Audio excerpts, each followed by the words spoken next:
नमस्कार, बहुत स्वागत है आपका सोशल मीडिया स्पेशल बुलेटिन देख रहे हैं आप और मैं हूं आपके साथ पायल। खबरों की करेंगे शुरुआत, लेकिन उससे पहले नजर सुर्खियों पर। तो मोदी बोले देश में चिप से लेकर शिप तक बनाएंगे। दुनिया के सबसे लग्जरी ट्रेन से मथुरा पहुंचे राष्ट्रपति। इसके अलावा लद्दाख हिंसा पर केंद्र बोला, वांगचुक ने लोगों को भड़काया। पाकिस्तान ने भारत से संघर्ष को स्कूल सिलेबस में जोड़ा। भारत में पहली बार ट्रेन से अग्नि प्राइम मिसाइल का टेस्ट हुआ। व्हाट्सएप में अब तक 19 भाषाओं में बात कर सकेंगे। और टीम इंडिया के पास 9वीं बार चैंपियन बनने का मौका है। एमपी में हाथियों का स्पा मसाज के साथ मेकअप भी देखने को मिला। सलमान ने पिता बनने की इच्छा जताई है। एक्टर संजय दत्त उज्जैन पहुंचे।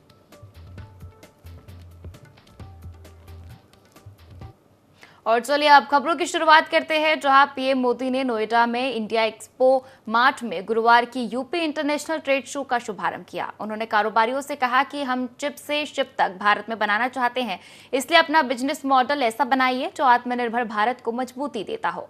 बदलती हुई दुनिया में जो देश जितना ज्यादा दूसरों पर निर्भर रहेगा, उसकी ग्रोथ उतनी ही कॉम्प्रोमाइज रहने वाली होगी। इसलिए भारत को किसी पर निर्भर रहना अब मंजूर नहीं है। भारत को आत्मनिर्भर बनाना होगा। इससे पहले पीएम ने कारोबारियों से बात की। ट्रेड शो 29 सितंबर तक चलेगा। रूस पार्टनर देश के रूप में हिस्सा ले रहा है। अनुमान है कि इस बार ट्रेड शो में 5,000 करोड़ का व्यापार होगा। शो में पहली बार आर्टिफिशियल इंटेलिजेंस यानी एआई मॉडल का लाइव डेमो होगा। यूपी के 40 जिलों के उत्पाद ग्लोबल प्लेटफॉर्म पर प्रदर्शित किए जा रहे हैं। यहाँ 2400 से ज्यादा स्टॉल लगाए गए हैं। हर दिन सुबह से रात तक सेमिनार और सांस्कृतिक कार्यक्रम होंगे। आपको बता दें कि मोदी ने कहा कि जीएसटी पर राजनीतिक दल देश को गुमराह कर रहे हैं। कुछ राजनीतिक दल जीएसटी की नई दरों को लेकर देश के लोगों को भ्रमित कर रहे हैं। 2014 से पहले जो सरकार चला रहे थे, उसकी नाकामियां छिपाने के लिए कांग्रेस और उसके साथी दल जनता से झूठ बोल रहे हैं। सच्चाई तो यह है कि कांग्रेस के समय टैक्स की लूट मची थी। लूटे हुए धन में से भी लूट होती थी। देश के आम नागरिकों को टैक्स की मार से निचोड़ा जा रहा था। ये हमारी सरकार है जिसने टैक्स को बड़े पैमाने पर कम किया है।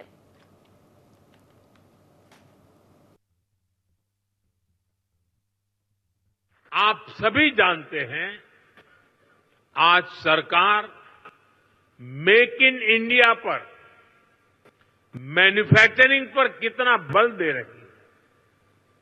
हम चिप से शिप तक भारत में बनाना चाहते हैं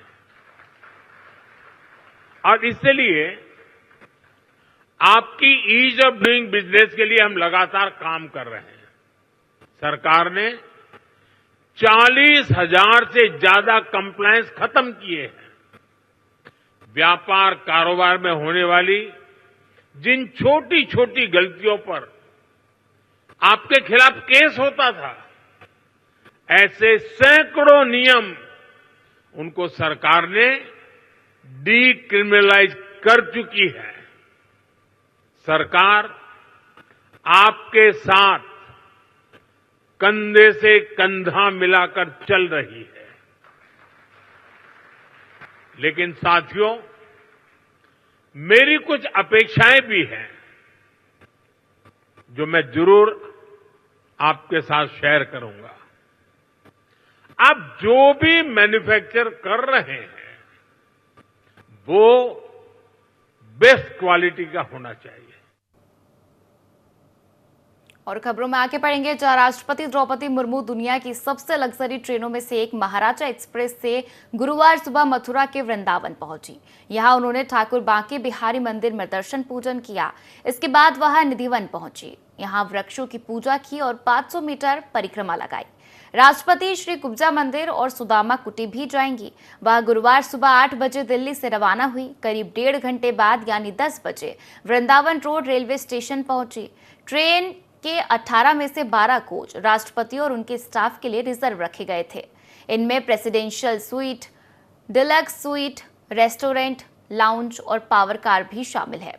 राष्ट्रपति मुर्मू 7 घंटे मथुरा वृंदावन में रुकेंगी। इस दौरान वह कई धार्मिक स्थलों पर दर्शन के लिए जाएंगी। राष्ट्रपति द्रौपदी मुर्मू श्री कृष्ण जन्मस्थान जाने वाली देश की दूसरी राष्ट्रपति है। इससे पहले पूर्व राष्ट्रपति ज्ञानी जैल सिंह ने श्री कृष्ण जन्मस्थान के दर्शन किए थे। दुनिया की सबसे लग्जरी ट्रेन से राष्ट्रपति द्रौपदी मुर्मू मथुरा पहुंची है।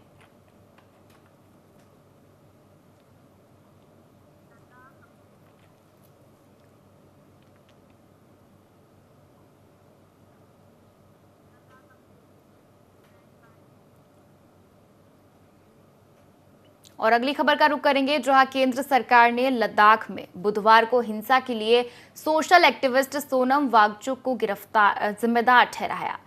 गृह मंत्रालय ने देर रात बयान में कहा, वांगचुक ने भड़काऊ बयानों से भीड़ को उकसाया, हिंसा के बीच अपना उपवास तोड़ा, लेकिन हालात काबू करने के प्रयास की जगह एम्बुलेंस से अपने गांव चले गए। मंत्रालय ने कहा, कई नेताओं ने वांगचुक से हड़ताल खत्म करने की अपील की थी, लेकिन उन्होंने हड़ताल जारी रखी। उन्होंने अरब स्प्रिंग शैली और नेपाल में जेनजी विरोध प्रदर्शनों का जिक्र करके लोगों को गुमराह किया। दरअसल लद्दाख को पूर्ण राज्य का दर्जा देने की मांग को लेकर वांगचुक ने 10 सितंबर से भूख हड़ताल शुरू की थी। बुधवार को छात्रों और स्थानीय लोगों ने लेह में उनकी पिछली मांगें पूरी नहीं करने के विरोध में केंद्र के खिलाफ बंद बुलाया था। इसी दौरान हिंसा हुई। प्रदर्शनकारियों ने भाजपा ऑफिस और सीआरपीएफ की गाड़ी में आग लगा दी। प्रदर्शनकारियों और सुरक्षा बलों में झड़प भी हुई। इसमें 4 लोगों की मौत हो गई, 80 से ज्यादा लोग घायल हुए। करीब 30 पुलिस सुरक्षाकर्मी भी घायल हैं। लेह में कल से कर्फ्यू लागू है। लेह में 36 साल बाद हिंसा हुई है। लद्दाख में हिंसा की घटना 36 साल के बाद हुई है। इससे पहले 27 अगस्त 1989 को लद्दाख को केंद्र शासित प्रदेश का दर्जा देने की मांग को लेकर विरोध प्रदर्शन के दौरान हिंसा हुई थी। पुलिस गोलीबारी में 3 नागरिक मारे गए थे। इधर ताजा हिंसा के बाद प्रशासन ने शांति बहाल करने के लिए लेह में आईटीबीपी पुलिस और सीआरपीएफ के जवानों को बड़ी संख्या में तैनात किया है। लेह और उसके आसपास के इलाकों में विरोध प्रदर्शन या हिंसा को रोकने के लिए लगातार दूसरे दिन भी सभी सड़कें सील कर दी गई है। लद्दाख हिंसा पर केंद्र सरकार ने कहा कि वांगचुक ने लोगों को भड़काया है।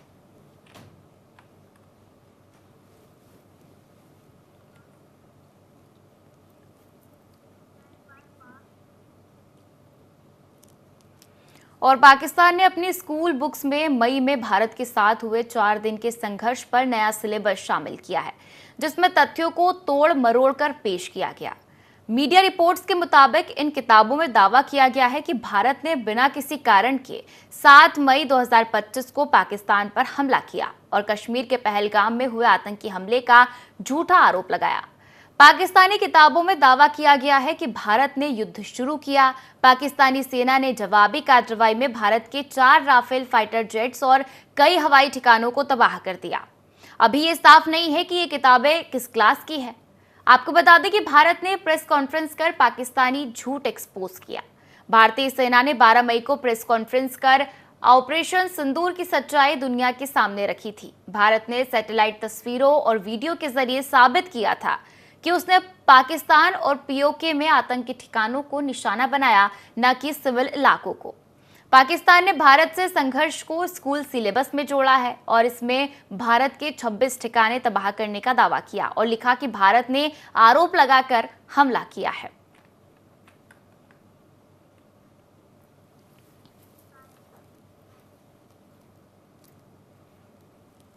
चलिए खबरों में आगे बढ़ेंगे, जहां भारत ने बुधवार की देर रात रेल पर बने मोबाइल लॉन्चर सिस्टम के जरिए अग्नि प्राइम मिसाइल की टेस्टिंग की। यह कैनिस्टराइज्ड लॉन्चिंग सिस्टम में लॉन्च की गई। इसके लिए ट्रेन को विशेष रूप से डिजाइन किया गया। यह ट्रेन देश के हर उस कोने तक जा सकती है जहां रेल लाइन मौजूद है। रक्षा मंत्री राजनाथ सिंह ने इसकी जानकारी दी। टेस्ट ओडिशा के चांदीपुर इंटीग्रेटेड टेस्ट रेंज से किया गया। इस टेस्ट ने भारत को उन चुनिंदा देशों के ग्रुप में शामिल कर दिया है जिनके पास रेल नेटवर्क से मिसाइल लॉन्च करने वाला कैनिस्टराइज्ड लॉन्चिंग सिस्टम है। भारत से पहले रूस, चीन और north Korea mobile rail launcher का टेस्ट कर चुके हैं। लिस्ट में अमेरिका का नाम भी शामिल है, लेकिन उसने पुष्टि कभी नहीं की। अग्नि प्राइम मिसाइल 2000 किलोमीटर तक की मारक क्षमता के लिए डिजाइन की गई है, जो एडवांस्ड फीचर से लेस है। भारत में पहली बार ट्रेन से अग्नि प्राइम मिसाइल का टेस्ट हुआ है। स्पेशल ट्रेन बनाई गई। रूस, चीन और नॉर्थ कोरिया के बाद ऐसा करने वाला भारत चौथा देश है।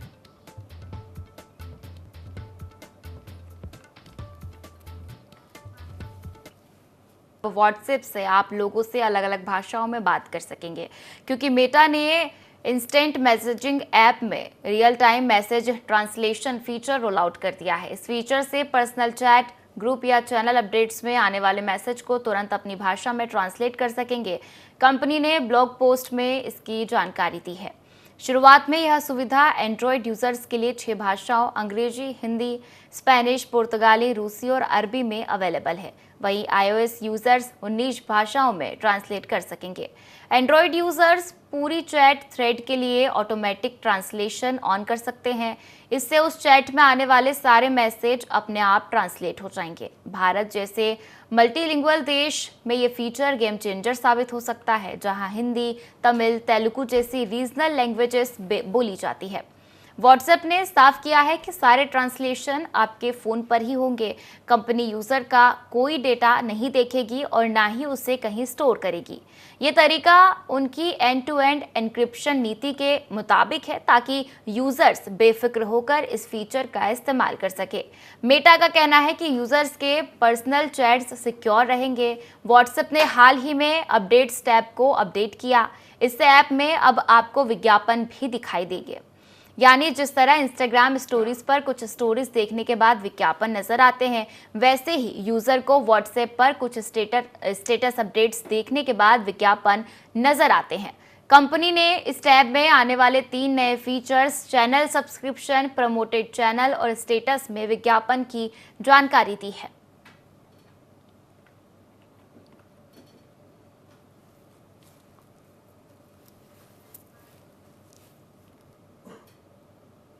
और पेटीएम मनी ने जियो ब्लैक रॉक की पार्टनरशिप में भारत का पहला सिस्टमैटिक एक्टिवेट फंड लॉन्च किया है। Jio BlackRock flexi cap fund में निवेशक मिनिमम 500 रुपए से एसआईपी या लंपसम निवेश शुरू कर सकेंगे और यह फंड केवल पेटीएम मनी ऐप पर अवेलेबल है। ब्लैक रॉक के ऐसे ही मॉडल को अपनाने वाला यह भारत का पहला इक्विटी सिस्टम है। इसमें आर्टिफिशियल इंटेलिजेंस यानी AI, machine learning, consumer transactions और सर्च एक्टिविटी जैसे अल्टरनेटिव डेटा सोर्स का इस्तेमाल होता है। इन्वेस्टमेंट प्रोसेस में ब्लैक रॉक का अलादीन रिस्क मैनेजमेंट प्लेटफॉर्म करीब 1000 भारतीय कंपनियों का डेटा एनालाइज करता है। पेटीएम पर बिना कमीशन फंड मिलेगा। यह फंड लार्ज, मिड और स्मॉल कैप कंपनियों में डाइवर्सिफाइड निवेश की फैसिलिटी देता है, जिसमें टोटल एक्सपेंस रेशो 0.50% है और कोई एग्जिट लोड नहीं है। इस पार्टनरशिप के तहत पेटीएम मनी अपने डिजिटल प्लेटफॉर्म से बिना कमीशन के ये फंड ऑफर कर रहा है।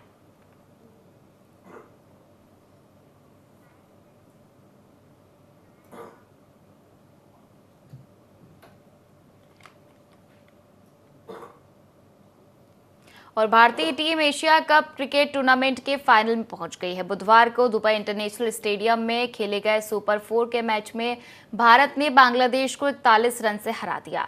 फाइनल में भारत का सामना आज होने वाले पाकिस्तान बांग्लादेश मैच की विजेता टीम से होगा। अगर पाकिस्तान यह मैच जीतता है तो एशिया कप के 41 साल के इतिहास में पहली बार भारत पाकिस्तान फाइनल होगा। बांग्लादेश ने टॉस जीतकर भारत को बैटिंग के लिए बुलाया। भारतीय टीम ने 20 ओवर में 6 विकेट खोकर 168 रन बनाए। जवाब में बांग्लादेश ने 19 ओवर में 127 रन बनाकर ऑल आउट हो गया। 37 गेंदों पर 75 रन बनाने वाले Abhishek Sharma player of the match चुने गए। भारत श्रीलंका मैच की अब अहमियत नहीं। इस जीत के साथ ही भारत ने 4 टीमों के ग्रुप में नंबर 1 पोजीशन हासिल कर ली है।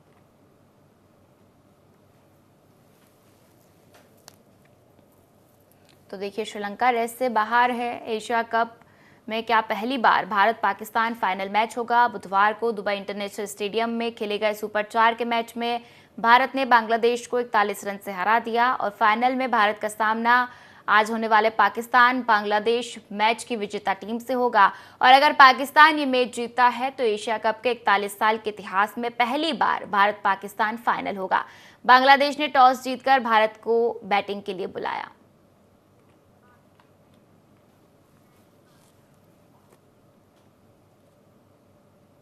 और बाघों के लिए विख्यात उमरिया के बांधवगढ़ टाइगर रिजर्व में अफसर और कर्मचारी इन दिनों हाथियों की खातिरदारी में लगे हैं। खातिरदारी भी ऐसी जैसी बारातियों की होती है। जंगल में सुबह मेडिकल चेकअप के बाद शुरू हुआ हाथियों का स्पा, मालिश और मेकअप दोपहर तक चलता है। लंच में शहद लगी रोटियों के साथ सेब, केले, अनानास के साथ गन्ना और तमाम तरह के फल भरपेट खाने के बाद आराम का भी इंतजाम है। हाथियों के लिए हर साल कैंप लगता है। हर साल अगस्त के दूसरे पखवाड़े से सितंबर के आखिरी सप्ताह तक नेशनल पार्कों में हाथियों के लिए रिजुविनेशन कैंप यानी कि कायाकल्प शिविर लगाया जाता है। इसकी शुरुआत साल 2011 से हुई। बांधवगढ़ टाइगर रिजर्व के ताला परिक्षेत्र में 24 सितंबर से 30 सितंबर तक कैंप शुरू हुआ है। इसमें विभाग के 15 हाथी शामिल है। इनमें 9 नर और 6 मादा और 3 बच्चे भी शामिल है। इनमें सबसे बुजुर्ग 79 वर्ष की हाथी गौतम है। इसे 9 मार्च 1978 को कान्हा टाइगर रिजर्व से बांधवगढ़ लाया गया था। इसलिए कैंप, अब आपको चलिए बताते हैं कि कैंप क्यों लगाया जाता है। तो बांधवगढ़ टाइगर रिजर्व के फील्ड डायरेक्टर अनुपम सहाय का कहना है कि कैंप का उद्देश्य हाथियों के हेल्थ चेकअप के साथ उनको आराम देना है। हाथियों और टाइगर रिजर्व क्षेत्र में रहने वाले लोगों को वन्य जीव संरक्षित करने के प्रति जागरूक करना भी है। इसके अलावा हाथियों की स्वास्थ्य की जानकारी भी प्रबंधन के पास आ जाती है। उनके व्यवहार की रिपोर्ट भी तैयार होती है।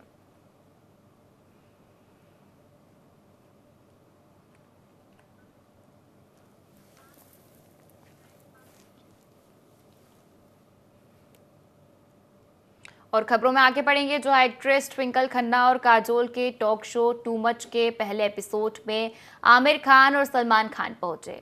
शो में दोनों ने अपने करियर, निजी जिंदगी और दोस्ती पर बात की। आमिर ने बताया कि सलमान से उनकी बॉन्डिंग शुरू में अच्छी नहीं थी। उन्होंने कहा, उस वक्त मुझे लगता था कि सलमान भाई टाइम पर नहीं आते। अंदाज अपना अपना की शूटिंग में हमें बहुत दिक्कत होती थी। मैं कुछ कहना चाहता हूँ, सलमान बहुत जजमेंटल था। शुरुआत में मैं खुद भी उस वक्त बहुत हार्ड इंसान था। शो के दौरान आमिर ने बताया कि उनके और सलमान के रिश्ते में कैसे बदलाव आया। उन्होंने कहा कि असल में ये तब हुआ जब मेरा रीना से तलाक हुआ। याद है तुम डिनर पर आए थे, तभी पहली बार सलमान और मैं ठीक से कनेक्ट हुआ। वहीं सलमान ने अपनी निजी अनुभव शेयर किए। उन्होंने रिश्तों पर कहा, जब एक पार्टनर दूसरे से ज़्यादा ग्रो करता है तभी फ़र्क आना शुरू होता है, तब इनसिक्योरिटी आने लगती है। दोनों को साथ ग्रो करना चाहिए, दोनों को एक दूसरे की पीठ से हटना चाहिए, मैं यही मानता हूँ। आमिर ने जब पूछा कि उनके रिश्ते क्यों नहीं चले तो सलमान ने कहा, यार नहीं जमा तो नहीं जमा, अगर नहीं चला तो बस नहीं चला, अगर किसी को ब्लेम करना है तो वो मैं हूँ। इसी शो में सलमान ने पेरेंटहुड को लेकर कहा कि बच्चे तो होंगे ही, जल्द ही होंगे, बस वक्त आने दो फिर देखेंगे। बता दें कि ट्विंकल खन्ना और काजोल का शो टू मच 25 सितंबर से प्राइम वीडियो पर आना शुरू हुआ है। हर गुरुवार शो के नए एपिसोड आएंगे। और आपको बता दें कि इसी शो के दौरान सलमान ने पिता बनने की इच्छा भी जताई। पेरेंटहुड पर उन्होंने कहा कि बच्चे तो होंगे ही।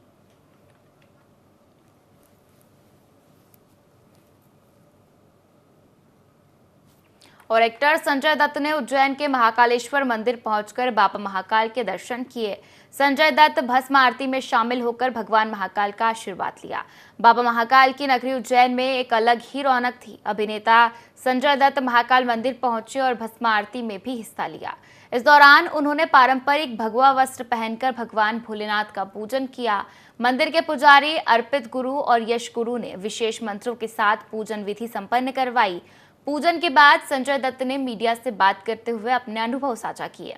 उन्होंने कहा, यह एक अद्भुत दर्शन है। यहाँ आकर एक अलौकिक शांति और शक्ति का अनुभव हुआ। जब बाबा बुलाएंगे तो फिर आ जाऊंगा। फैंस के साथ एक्टर संजय दत्त ने सेल्फी भी खिंचवाई।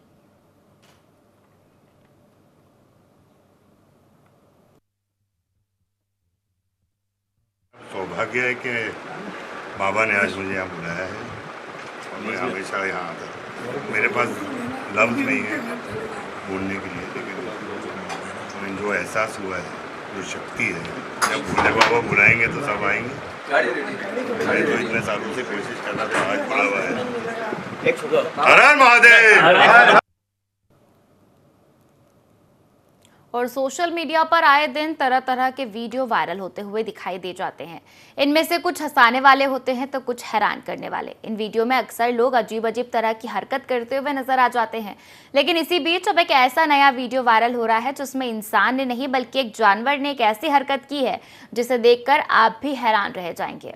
पिकनिक के मजे ले रहे एक शख्स को अचानक बंदरों ने परेशान कर दिया। खाने पीने का सामान देखते ही बंदरों ने ऐसा बवाल मचाया जिसका वीडियो सोशल मीडिया पर वायरल हो रहा है।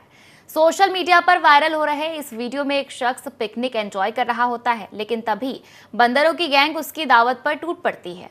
वीडियो में दिख रहा है कि शख्स अपने बर्तन धो रहा होता है। इसी बीच पीछे से अगर एक बंदर आकर उसकी ब्रेड उठाकर ले जाता है। जब वह उस बंदर के पीछे भागकर जाता है तो इतने में दूसरा बंदर आकर उसके सेब उठाकर ले जाता है और बेचारा शख्स सिर्फ देखता रह जाता है।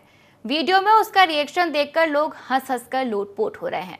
कुछ लोगों का कहना है कि बंदरों की चालाकी और तेजी देखकर लगता है जैसे उन्होंने पहले से प्लान बना रखा था।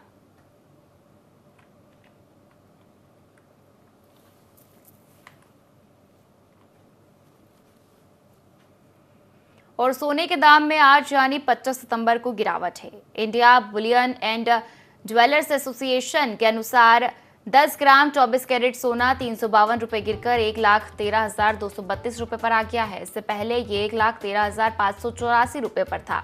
वहीं चांदी 467 रुपए बढ़कर 1,34,556 रुपए प्रति किलोग्राम हो गई है। इससे पहले ये 1,34,089 रुपए पर थी। इसी महीने 23 सितंबर को सोने ने 1,14,314 रुपए और चांदी ने 1,35,267 रुपए का ऑल टाइम हाई बनाया। इस साल सोना 37,070 रुपए और चांदी 48,540 रुपए महंगी हुई। इस साल अब तक सोने की कीमत 37,070 रुपए बढ़ी है।